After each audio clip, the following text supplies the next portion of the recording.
দেশের অর্থনৈতিক ভিত্তির একটা ইন্ডিকেটর হচ্ছে রিজার্ভকে বাড়ানো এবং শক্তিশালী একটা অবস্থানে নিয়ে যাওয়া। 4 নম্বর হচ্ছে যে আমাদের যে বহির্বাণিজ্য সেখানে একটা ভারসাম্যহীনতা যেটা ছিল সেটাকে ফিরিয়ে আনা এবং সেটাকে ধরে রাখা শক্তিশালী একটা অবস্থা।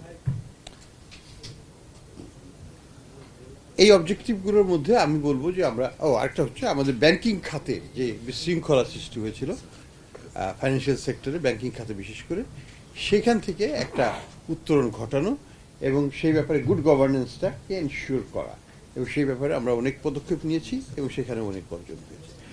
এই সবগুলোর মধ্যে আমি বলবো যে মূল্যস্ফীতির ক্ষেত্রেই আমরা একটু পিছিয়ে আছি। আমাদের লক্ষ্য ছিল এই সময়ের মধ্যে 7% যাওয়া, সেটা আমরা পারি নাই, আমরা এখন 8.5 আছি। তো এটা এখনো আমরা আশাবাদী যেটা হবে। আমাদের যে ফরওয়ার্ড লুকিং ইন্ডিকেশন যেগুলো আছে, আমাদের যে ইনফ্লেশন এক্সপেকটেশনের যে গাইডলাইন্স দেখছি, আমাদের যে মুভিং অ্যাভারেজগুলো আমরা দেখছি, সেগুলো কিন্তু বলছে যে ডিক্লাইনিং ট্রেন্ড ইজ ভিজিবল। তো এটা হয়তো থাকবে আগামীতে, আমরা এটা হয়তো অ্যাচিভ করতে পারবো। কিন্তু এটা ছাড়া বাকি সবগুলো এরিয়াতেই কিন্তু পারফরমেন্স আমি বলবো যে এক্সিডেড আওয়ার এক্সপেকটেশনস। যেমন একটা কথা বলি, রিজার্ভের কথাই যদি ধরি, অগাস্টের পর্যন্ত বাংলাদেশের সাথে IMF এর প্রোগ্রামে নেট ইন্টারন্যাশনাল রিজার্ভের যে টার্গেট ছিল সেটা কোনোদিনও অ্যাচিভ করতে পারে না, একবারও পারে না, কোনো কোয়ার্টারেই পারে না। কিন্তু অগাস্টের পর থেকে কোনো কোয়ার্টারে কিন্তু আমরা মিস করিনি। আমরা সবগুলোই পারফরমেন্স মানে এটাকে এক্সিড করেছি এবং অ্যাচিভ করতে পেরেছি, কোনোটাতেই মিসড হয় না। ইভেন নট বিফোর, মানে আমরা IMF এর টাকা পাওয়ার আগেও কিন্তু এটা মিসড হয়নি। তো এটা একটা বড় উল্লেখযোগ্য দিক বলবো। 2 নম্বর যেটা আমি বলবো যে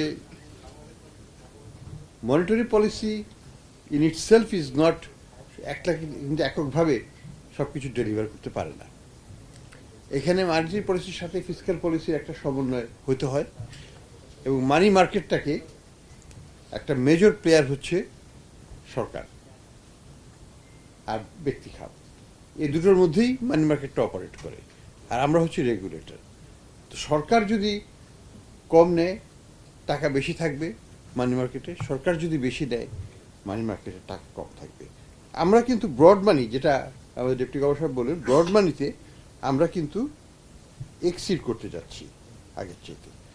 অর্থাৎ মনিটারি পলিসি কিন্তু is not that tight anymore.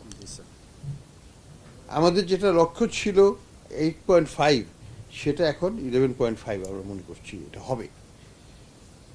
11% হয়ে গেছে মনে হয়, 9.6 10 হয়ে গেছে প্রায়।